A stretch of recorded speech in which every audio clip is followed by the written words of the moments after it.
welcome to the Master of Unlocking 2017 Game of the Year podcast. And this podcast, we are going to talk about Best Character. Part two. Wait, no. It's part two of, I guess, part two of our podcast. Yeah. But not part two. No, No. I break these other things out Actually, sometimes. part one, we weighted this list down from 400 characters to a list now of 18. That was part one. We're not on part two, where we can... Yeah. Okay. We are good to go. So, let's quick introduction as usual. I'm Logan. To my left, Jason. Hello, everyone. To my right, Caleb. Hello. All right. We'll kind of go through and do this like we did for Best Moment. We will go through and kind of introduce our nominations for Best Character, and we'll go ahead and start with Caleb again. Let's go reverse order this time. Okay, fine. We'll go reverse order. Jason. Oh, sure. Okay, so I'll reverse up the list even. Daniel Lazarski. That's all I wanted. That's what I wanted. Okay, all right. There we go. All right, see you guys later. Daniel Lazarski from Observer. Line delivered with food in the corner of my mouth. Hachi Mishima from Tekken 7. Cuphead from Cuphead. Okay. Jack from Resident Evil 7. And Chloe Fraser from Uncharted: The Lost Legacy. All right. All right, my list, I've got Cappy from Super Mario Odyssey. I have Scott Rogowski from HQ.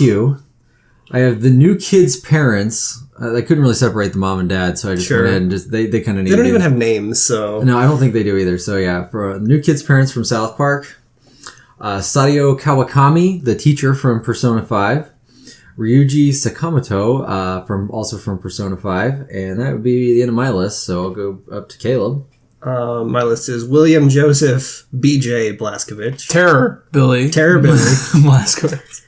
Rachel Amber, that was from Wolfenstein. Rachel Amber from Life is Strange Before the Storm. Senua from Hellblade, Senua's Sacrifice. Sir Gilman from Pyre. Edith Finch from What Remains of Edith Finch. Makoto Nijima, I don't know how you say it. Persona 5, 2B or 2E, I guess you'd say. Spoilers. From Nier Automata. And Mae Borowski from Night in the Woods. All right. How do we want to narrow these down? Or Well, do we kind of I just go through and explain? I got one we should strike from this list immediately. What's that? Scott Rogowski. Take him off. He's amazing. He's a game show host. He's a terrible game show host. He's better than the other ones that are on there. You can't. That's not a good argument. Okay, fine. He's a real person. He's not a character. He can come off the list. He's a real person. That's how Logan. The reason. Logan has him as character of the year, but he uses semantics to justify him leaving the list. He has one job, but he's not good at it. How is he not good at it? He's terrible. He's perfectly he's like fine. the least personable person on the planet. I relate to Scott a lot. I guess you don't like me. I think that Scott is not as bad as Caleb says he is. I think Scott and Caleb have a background here that I don't know about. I mean, Scott, just because you go out on the third question every time doesn't make Scott a bad person. Scott likes to talk for like 10 minutes about absolutely nothing before he lets you play the game, which is very annoying. I will say that's annoying.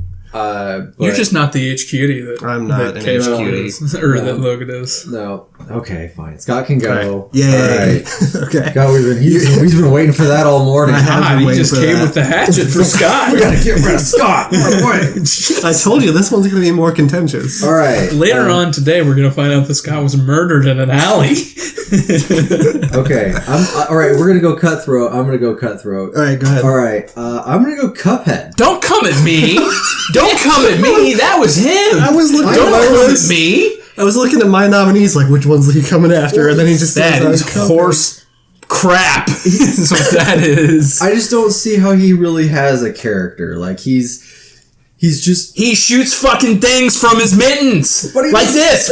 All he did was screw up. They're not mittens, they're gloves. Yeah, they're gloves. Sorry, I couldn't find the word, so I said mittens because I put mittens on my daughter this morning. I couldn't find out gloves.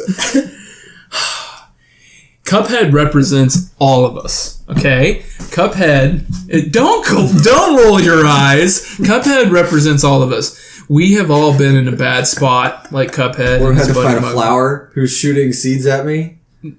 No. Okay. I've never been. That is a metaphor, by the way. I've never been sent to hell because I gambled away. Well, that's my because every once in a while we overextend ourselves. Okay, and the message is that Cuphead, like all of us, every once in a while overextend ourselves. Maybe it's gambling, maybe it's video games, maybe it's food, maybe it's opioids. I don't know. Maybe every once in a while you go a little too far, and then you have to face the consequences of your actions. And Cuphead does that with flying colors. He overcomes. Cuphead is the character of the year. He can go. Okay. That's fine. Okay, that was Done. easy. All right. Oh, are you doing this? Okay, well, I it got doesn't it. matter. Yeah, you I go got ahead. Are you guys color coding this I'll one? Or pick you No, just- I'm just perfect. deleting because we have Easily. the full list on the other sheet. Okay. Anyway. Okay, fine.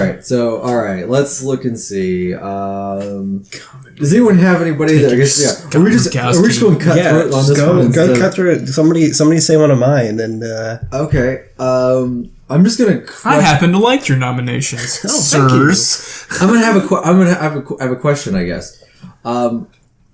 Because I didn't play it, I would like to. When I read What Remains of Edith Finch, I assume she's dead. no. Okay. I watched about half. Okay, here's my question. I don't feel super strongly about Edith Finch on this list. She Okay. has a very good moment at the end of the game that is the end reveal of the game. Since I don't feel super strongly, do you guys want me to reveal what that is, or do you want I to find think out I'd about like it? to play it. Okay, If I that's kind of want to play it too. So since it's only a couple hours long, I'd rather. so let's just take that off the list because Yeah, I don't feel super strongly think about I'd it. like I don't hear want a to spoil spoiler it of for that you one guys. in particular. Yeah. Yeah, I didn't think I watched a little bit of it, and I went away from it being like, oh, I think I want to play this. I'll just say for anyone that's listening that's played the game, the reason why she is at the house is the reason why I really like her character. Okay.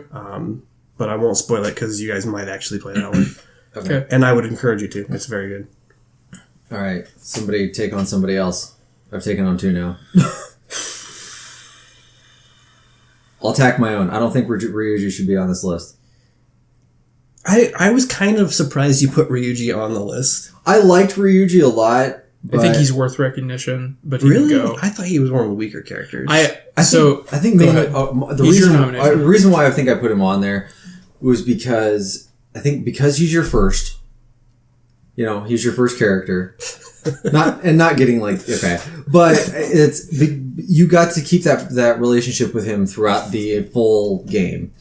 And he is your first confidant, and he's your first confidant. He's not Morgana in that way, but he is I guess your first human confidant. I right, guess. and he basically tends to be he's your best friend there in all reality. I don't think there's anybody else that ends up. Depending upon if you choose, that's what's cool about Yeah. Persona. Depending upon you, if you choose to, That's embrace true. him. I also But where I that's think- any of these Persona characters. That's true. Yeah. I think one of the reasons why I think Ryuji's weaker is because of the game design. He's the only character that doesn't get a dungeon. That doesn't get a palace. I think. Yeah. I guess. Like the other ones all have a palace to Kam- fully explore their Kamoshida's character. palace was kind of Ryuji's in a way. That was An's. I, It I was- think they share him. Yeah, because the first part, it's just you and Ryuji. Yeah, but And he's like It's this mostly this bastard did this to me, and you go through the dungeon and he mentions I the guess he harm that does, kinda. Kamoshida caused him personally. well, I thought it was more about An and her friend. it It was is, more okay. the but- consequences were higher. That's for sure. But he does say like he got him kicked off the track. right, team, like all that Okay, stuff is mentioned okay. in that dungeon. and Ryuji lost all of his friends because they were all on the track team because of Kamoshida. The It other- was not as severe as On's by any means, but if he you did do have- see his confidant through, there's a really, I don't know how to say it, impactful moment with Ryuji where he explains to you why he's so brazen and why he's so insensitive at times and doesn't understand. And it's because of not abuse at home, but just general neglect. yeah, which and they could have explored a little bit more Responsibility, and I think that that I think that's on Persona as much. I think that's on them overall, and not Ryuji's character. If we can separate them a little bit, I will just say he was the Yeah. most consistent character though too. He never. I don't know if I agree with that.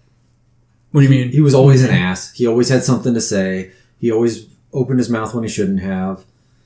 That was just.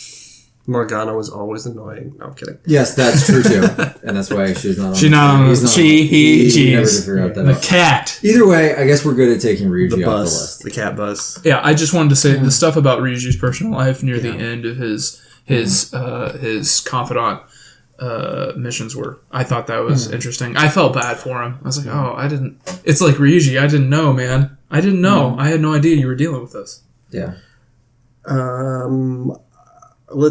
I'm going to take Sir Gilman off the list, partly because you guys haven't played Pyre, and partly because I think he's one of the weaker nominations. But I really like him.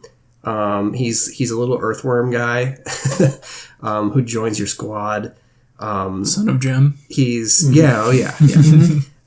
so he's part of like this army, this I don't know. You're basically in hell throughout the whole game of Pyre, and he's part of an army that's supposed to guard this ocean, and his commander is this super coward. Like, he's the worst at his job, and Sir Gilman doesn't like. He's very conflicted the whole game whether he should be sticking with his army even though he doesn't agree with his captain's orders, or should he go on with you and your party because he can fulfill his larger duty better even though he's disobeying the orders of his captain. Okay. He can fulfill his, the duty of the army that he's around better as being part of your... Okay. So he's super conflicted, and he has a lot of dialogue with that. So I really liked him, but there's other characters on my list at least that I feel more strongly about. So That's more developed than I thought a character would be in Pyre. Yeah, they're all pretty Developed. well developed. Yeah, and the cool thing about Pyre is like, a little bit of spoiler territory, I guess, but like once you get to the end of a tournament season, you can nominate one person from the winning team to ascend back to like the actual world. And it's got to be somebody that played on your team. So you have like you've grown an attachment to these people, and also they're very valuable as members of your squad of playing the game. So you got to balance that. Like, I really want this person to have a good life and go back to the real world, but I also really like them as a character, and I like them so on my you want to team. make that's a weird conflict. So it of was interest, really I hard guess. for me to let go of Sir Gilman and send him on. Okay. All right.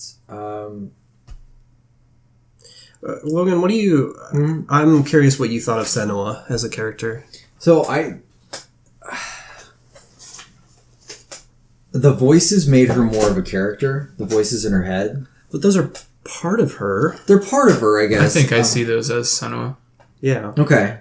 Yeah, I mean, they're am part I of her not mental supposed to? illness. Am I No, missing yeah, something? I think No. I see her. I see the things that she is inflicted with and dealing with, and the multiple. I see all of that as Senua.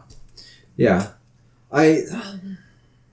So yeah, I guess I don't know. I struggle with where Let's talk about somebody else. There's no way Senua's coming off I this think list. yeah, I think Yeah, that that's was- kinda- that's what I was getting at. Is should we lock Senua? Yeah. Okay. Yeah, there's I'm no fine with way. that. I know. I didn't know if we were like, I don't know if I've got anything bad to say to like really cut her off at this point.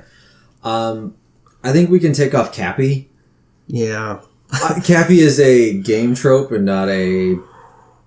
Oh man. Uh-oh. It's okay. It's not even my nomination. It's just like Cappy is Super Mario Odyssey. Yeah, it is, but he's not a character that much. I mean, you think about like how much he But really what about talks. the rabbit dudes? They're better.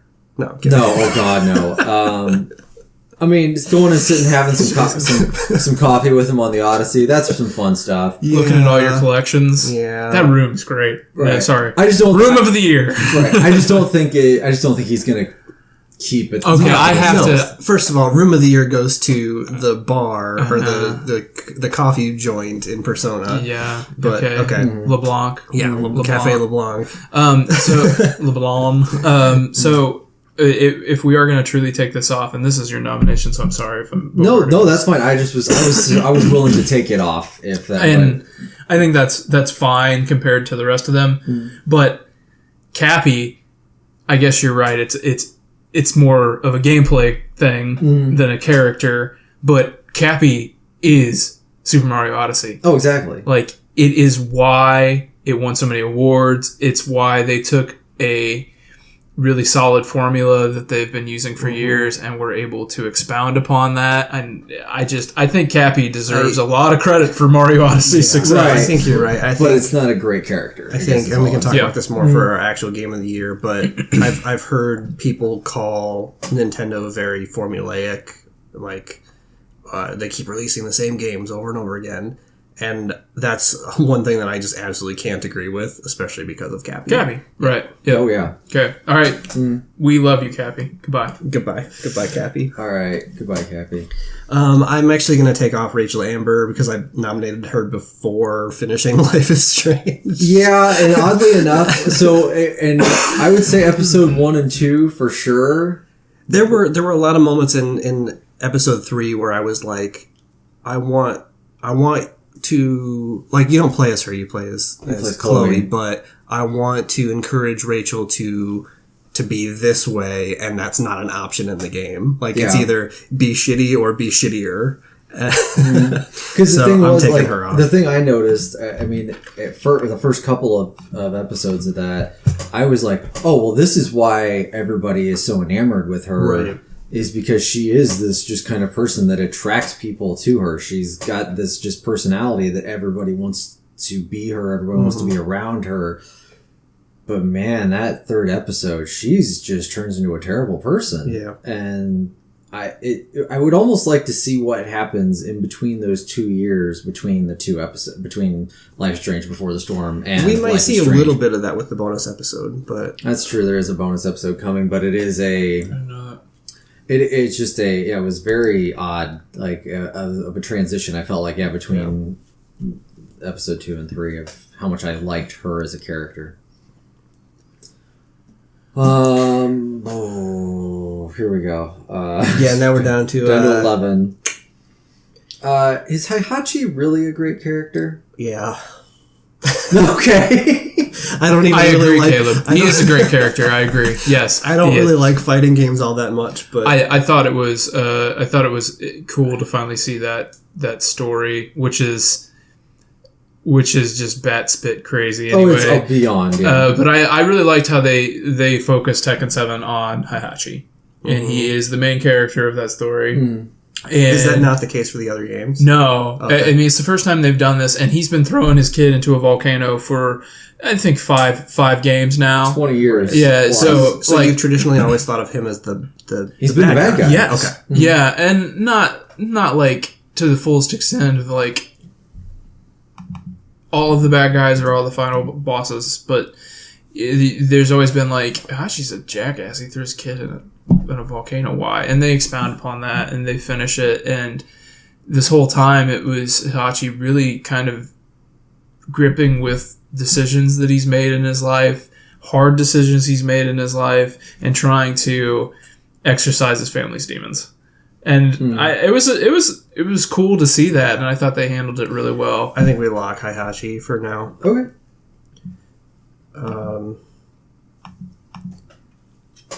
Let me take off Mae Borowski, but let me explain why she's on the list. So Mae's the main character in Night in the Woods, and she's a college dropout. So the game starts with her coming home for the first time after deciding not to continue with college. So she comes back to her parents' place, and everyone keeps asking her, like, why did you drop out of college? Like, what happened there? And she never has an answer for him. She's like, I don't know. I just felt like that wasn't the place for me. And it does get into towards the end of the game, it gets into some weird sci-fi type stuff on the actual answer to that, but just ignore that. The thing that I found so interesting about her was her relationship with her friends. So she had this group of friends from high school that never went to college. She's the only one from her town that went to college. So she comes back after being gone for a year and change, and these people are still in the town doing, quote unquote, blue collar jobs or whatever. So she's talking to these people, like expecting them to pick up right where they left off from high school, which I'm sure you guys have had that stuff happen to you too, where you leave somebody for a while and you come back and you realize, like, man, we were hanging out because we were in high school together. And she, especially, there's another character named B, I think is how you'd say it. But she had to, the reason she didn't go to college was because her father got sick, so she had to take over the family business. So she's running this business as, like, straight out of high school, she's thrown into running a business. She's totally overwhelmed by it. And she's always resented May for being able to go to college. And now May is back trying to hang out with her. And she's like, man, you just threw away all this golden opportunity, you know? Mm. So then May has to try to reconcile with that. Like, how do I still be friends with these people even though we've grown so far apart? Which is a really cool dynamic in the game. But there's other ones. Again, there's other ones on the list. Okay. I'll go ahead and throw out Kawakami on Persona. I liked her arc a lot with all of the weird stuff with her. The extortion stuff? And why she was, yeah. She was lying about it. I mean, she was even, she lied about her sister. Even so, she kind of even came up with a even worse story, about how her sister was dying and she needed help to pay for everything. And then it came out that, oh, hey, it was because this kid died and she's been covering for the whole thing in order to just keep her job as a teacher. And those parents were terrible people. Yeah. I really... There are several confidants in Persona that I think are right there. Like, just not quite enough to... That one, the doctor, I think that one's really good too. The doctor one's really good too. The politician. Like, those three to me stick out as being, like, just very close to sticking on this list. And the only reason that she made the list was for me is because I got to have sex with my teacher. Okay. Having sex is open to interpretation there, Logan. Okay. Game is rated true. T for teen. Okay. I got to have a massage from my teacher. Yeah. And then I could go out and do a little bit more stuff at night when she gave me a massage. Right. Because you were reinvigorated. It was great stuff. So that's the only reason why she was on there. But I think as I'm looking at others on this list, I think she can go. Okay. What about Chloe stuck out to you? I think Chloe deserves a lot of credit because this is the first proper Uncharted that wasn't Nathan Drake. Mm-hmm. And that game is wildly successful. Yeah. And it didn't need Nathan Drake's character to carry it, which I think is really something. If you can put out an Uncharted game, you obviously have Naughty Dog backing you, and you have the Uncharted name, but if they can do it around a protagonist that's not him, and then a female protagonist at that, and have it be delivered as well, and to be as impactful as it was, pretty good. Yeah. And I think that Nadine deserves a lot of credit too. But I thought if I was going to put one of them on this list, she was the playable character. Yeah, they almost come in tandem. I agree with you, and I think if this category was called most important character, maybe that would be the one.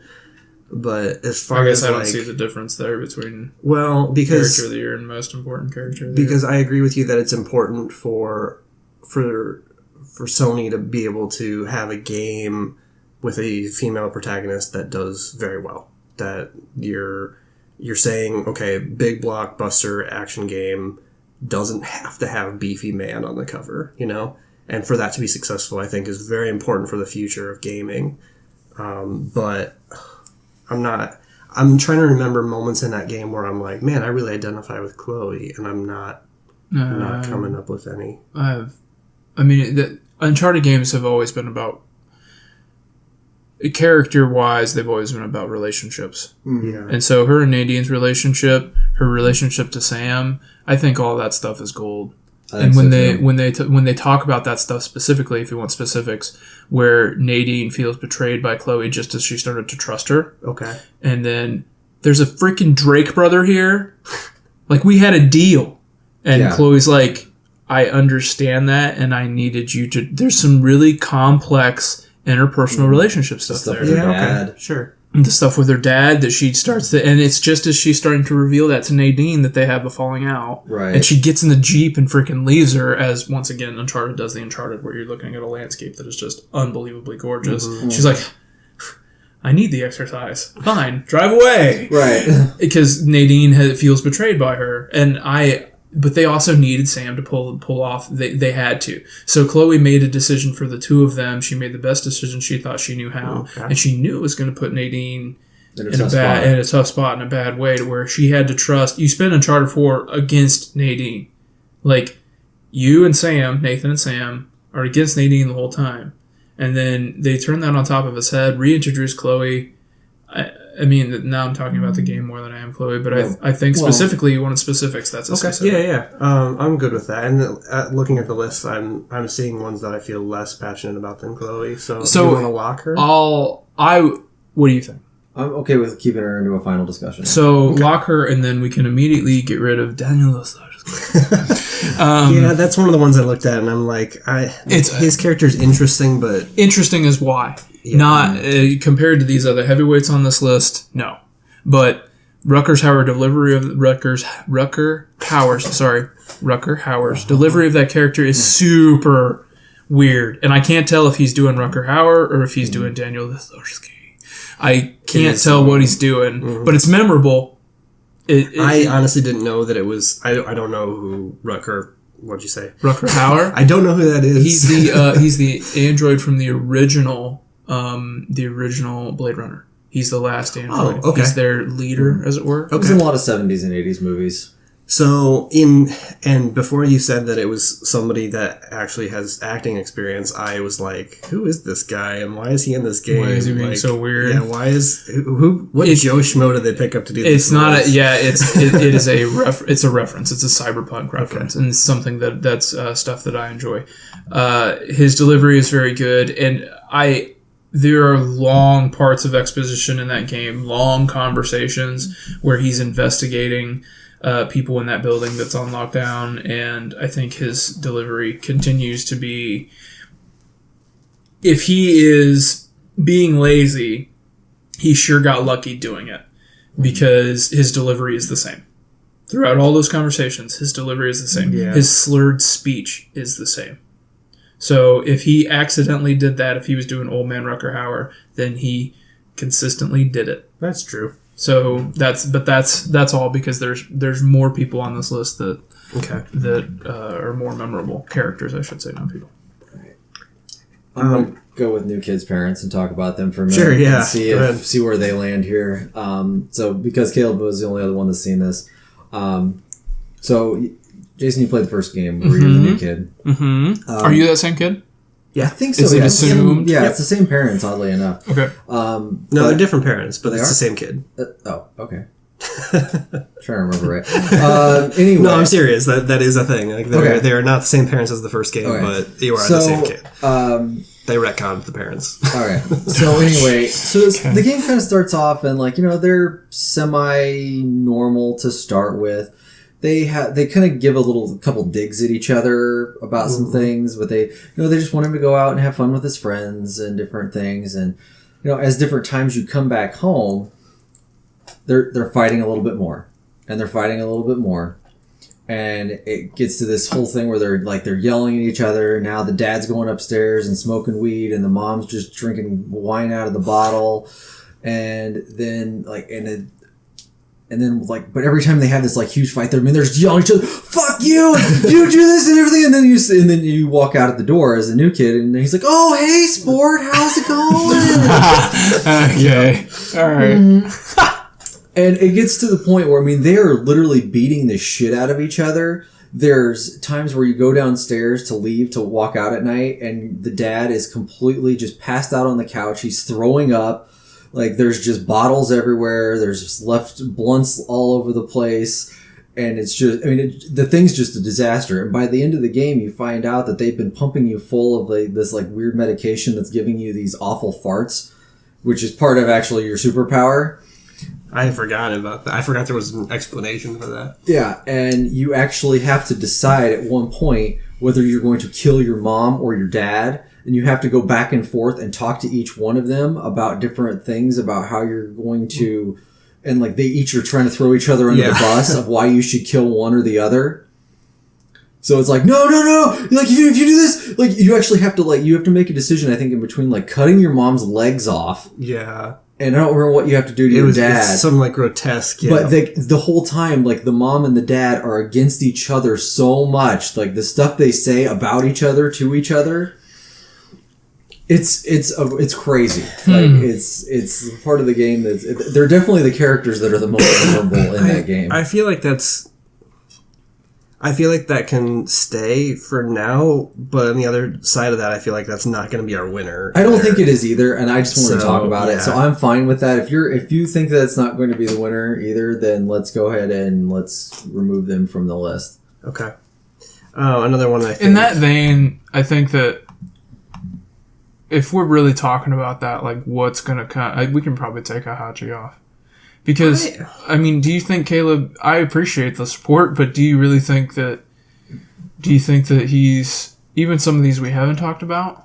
Let's keep it for now. Okay. All right. I was just trying to I am surprisingly attached to it. I'm surprised that you're I'm glad you are. I wanted to be I didn't fair. even consider putting him on the list, but seeing it on there, I'm like, oh yeah, Okay. he is great. Okay. Let's take off Makoto. Okay. I like Makoto too, but I like all of them kind of the same. Yeah. Makoto was my favorite just because she's the one that like she's the perfectionist, right? So she's the one that like her grades are awesome. She has a ton of friends. Like everything's perfect for her. Except for what you see in the background with her sister and her parents and all that stuff. Mm-hmm. And yet she still holds everything together on a public face. I thought after she joined the team that she should have been the leader. Yeah.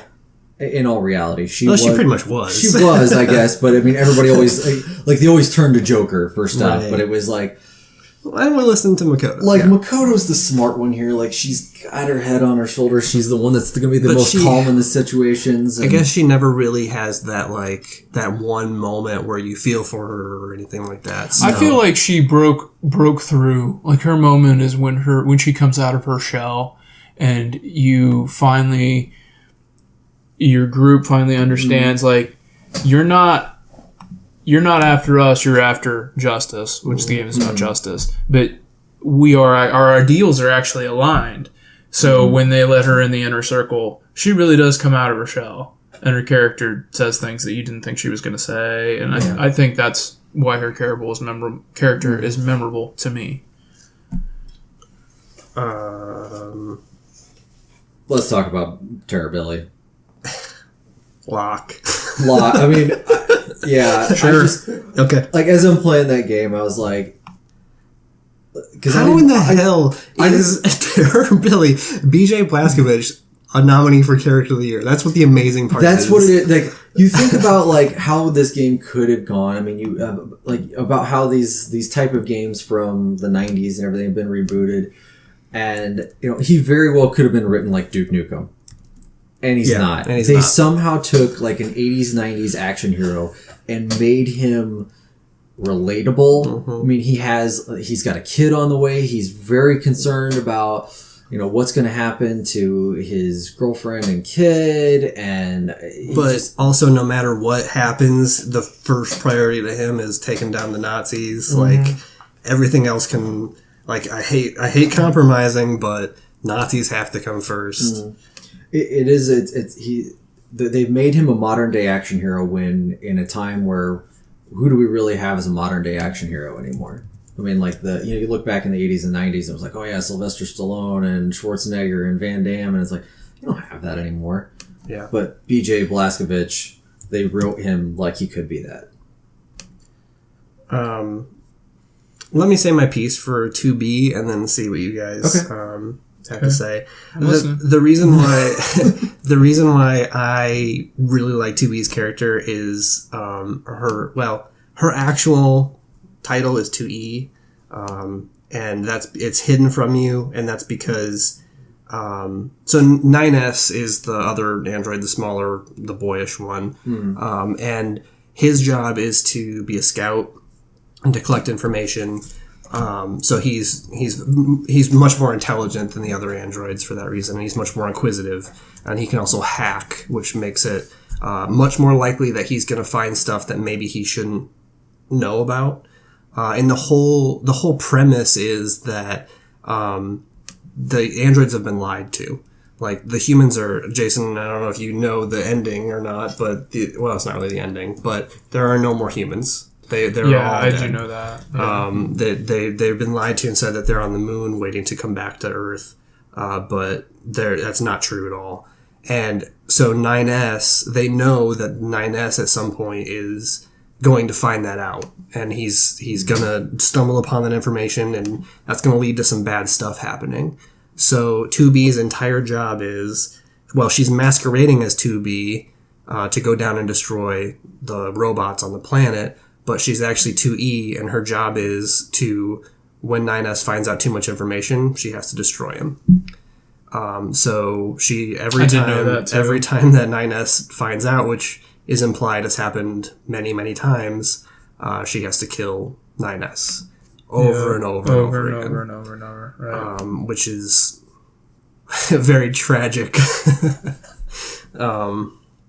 And the whole game makes a lot more sense that way, in knowing that information, like why she wants to keep him at a distance, right? Why she doesn't want to become friends with him, her reluctantly at one point becoming friends with him, and then that kind of turns the whole thing on its head because now she doesn't want to kill him anymore.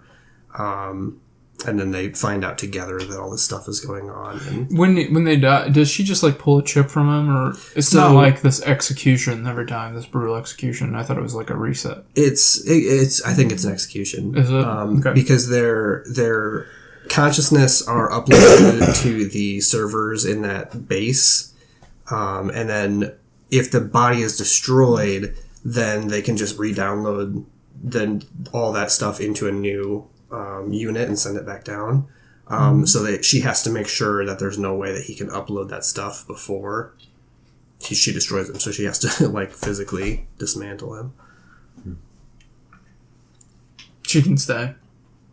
She can stay. I think. I would like her to stay. At least wise, let's give her cogent arguments against the other characters. Jack can probably go, I guess. Jack's a pretty great character. I the way he just kind of comes and goes as you go through the game is pretty memorable. Yeah. And he's the face of that family, and the way that guy delivers those lines, it's terrifying. And this maybe this isn't a good argument, but he's as good of a character as Marguerite is. They kind of have the same role in a way in the game. I think Jack is more present than Marguerite for sure. Yeah. Marguerite has that one really memorable boss scene. Maybe it's just because you do so much of Jack at the beginning. Maybe. And then you do more of Jack than Marguerite. And the stuff that Jack does is just crazy stuff. So, he's got that Bayou accent. Welcome to the family, son. I'm just looking at the other people. You're gonna see something special, boy. On this list. Gosh. I'm okay with taking Jack off and then having that be our final. I'm fine with that too. Man, I'm trying to see where he compares. Do you guys want to Jack off? Do you guys want to take Jack off? Wacky guy off guy. I don't know if I can Jack off. I'd put him over Heihachi is I guess my thought. I wouldn't. I would put him over Heihachi. Man.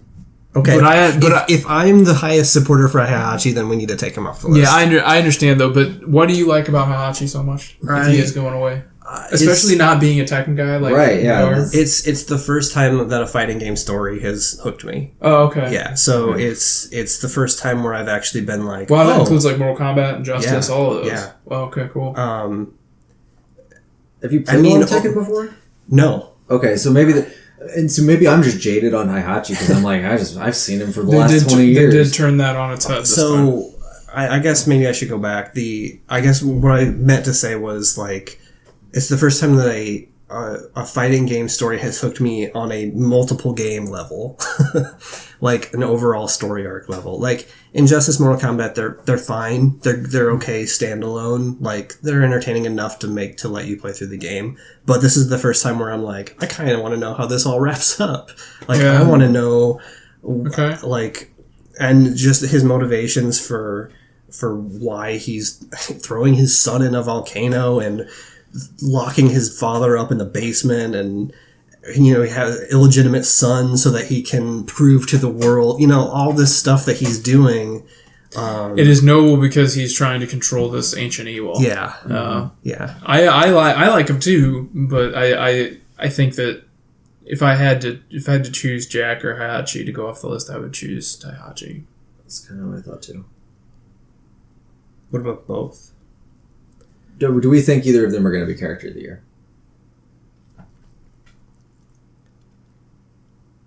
I think those four... I have strong feelings about Jack, but I feel like I'm the one person in this room that feels really strongly about Jack. I feel like that if we put Jack up against Chloe, BJ, Senua, 2B, no. He's not them. He's on that second tier probably. Okay. After them. So we're leading Jack and Heihachi? Yeah, we can get rid of both of them. Okay. Let's get rid of both of them, and then let's do that for our final four, and those three of them can be runners up. Yep. I think that sounds good. Alright, so we have our final four as 2B/2E from Nier Automata, Senua from Hellblade Senua's Sacrifice, William Joseph BJ Terror Billy Blazkowicz from Wolfenstein 2, and Chloe Frazier from Uncharted The Lost Legacy.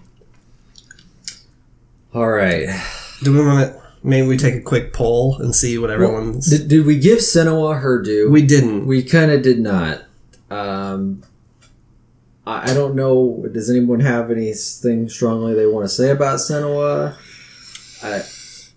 I think the interesting thing about Senua is, and maybe this is more about the game than the character, but I think the interesting thing is it's left open to interpretation what's actually happening and what's not.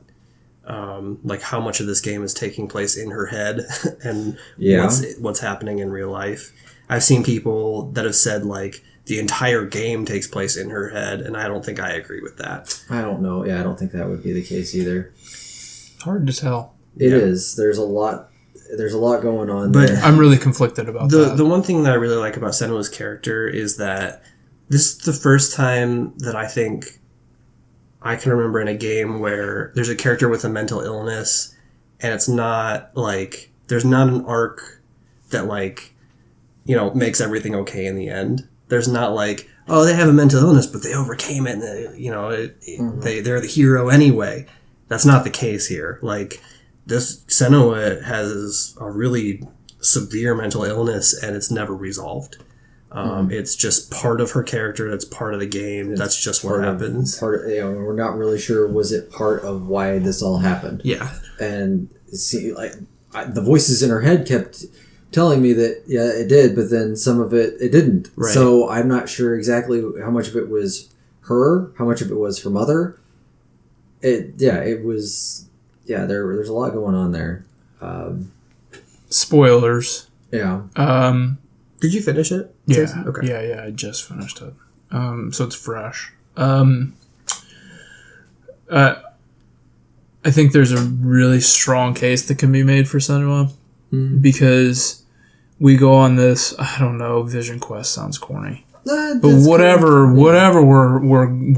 this journey is that we go on with her, where she is, you can tell that she's motivated to take her psychoses on head on. She's ready to face them and try to deal with them.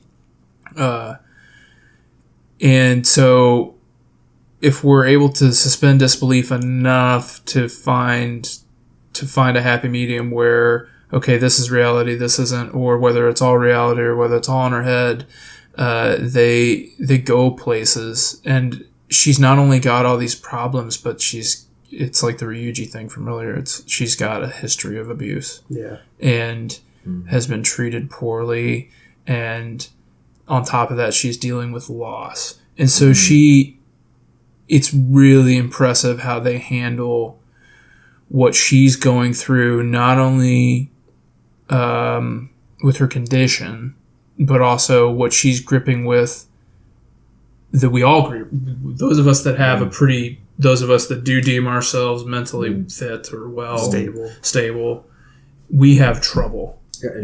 Dealing with loss, dealing with abuse, self-criticism, right? Like being hard on yourself. All of those things that she's dealing with, it's like it's pushed to the nth degree because she's got this mental illness.